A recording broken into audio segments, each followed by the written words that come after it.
Literally कहा जाता है। यूरोप में बहुत सारे बच्चे हैं जिनको बास्टर्ड कहा जाता है।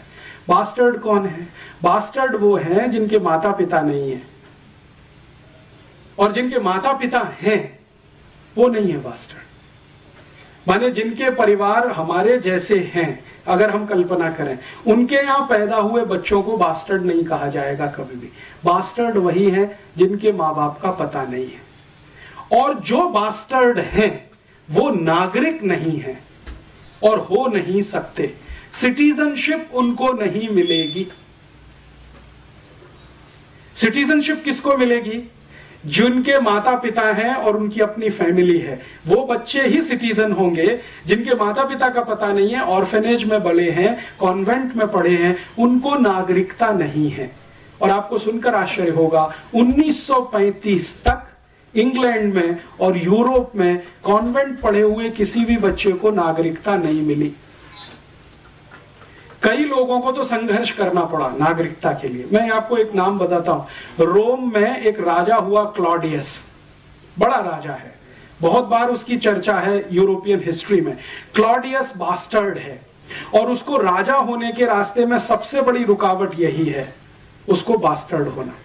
तो वो क्या करता है?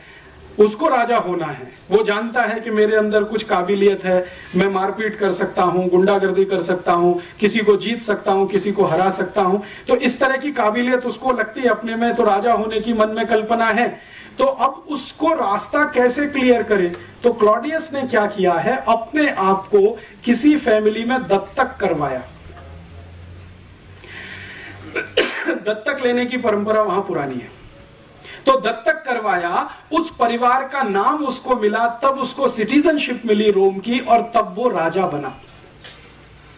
And the same case is Nero.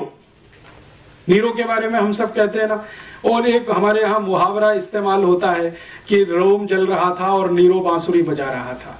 तो वो नीरो भी इसी रास्ते से गया राजा होने तक।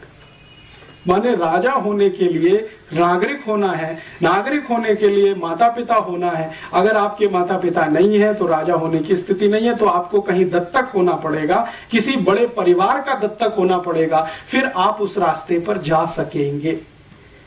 ये उनकी परिवार की व्यवस्था है। अभी भारत में देखें, भारत में आजादी के पहले से और पिछले 2-5 हजार साल तक जितनी कल्पना हमारी दूर तक जाती हो, रामचंद्र जी के जमाने तक जाती हो, कृष्ण के जमाने तक जाती हो, उसके पहले तक कहीं कल्पना जाती हो, तो परिवार में बच्चे का होना मां के ऊपर निर्भर है। भारत में बिल्कुल उल्टा है।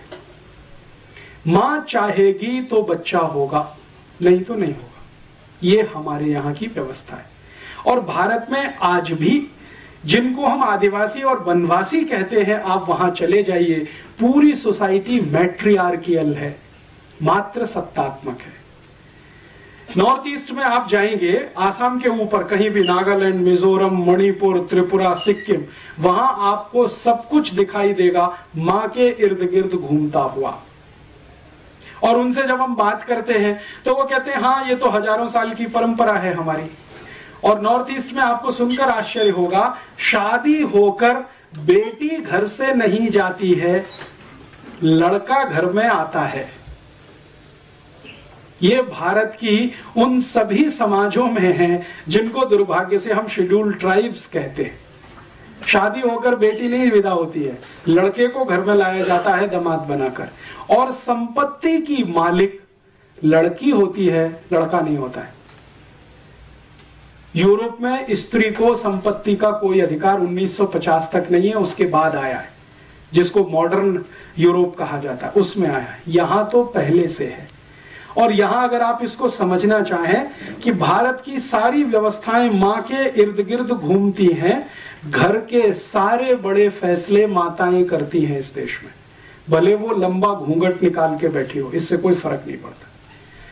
मैंने राजस्थान में क्या, मध्य प्रदेश में क्या, भारत के उत्तर में क्या, कहीं भी देखा है, छोटे छोटे गांवों में देखा है, लंबा घूमट निकाले हुए महिलाएं घर के फैसले लेती हैं। एक बार ऐसे एक बहुत महत्वपूर्ण केस में मुझे अनुभव हुआ। मेरा एक दोस्त है, वो अपनी बहन की शादी करने के लिए एक गांव में गया, पश्चिमी उत्तर प्रदेश में। तो जिस घर का लड़का था वहां पर हम बैठे, तो उनकी माँ, लड़के की माँ लंबा घूंघट निकाल के बैठी थी। तो लड़के के पिता भी वहीं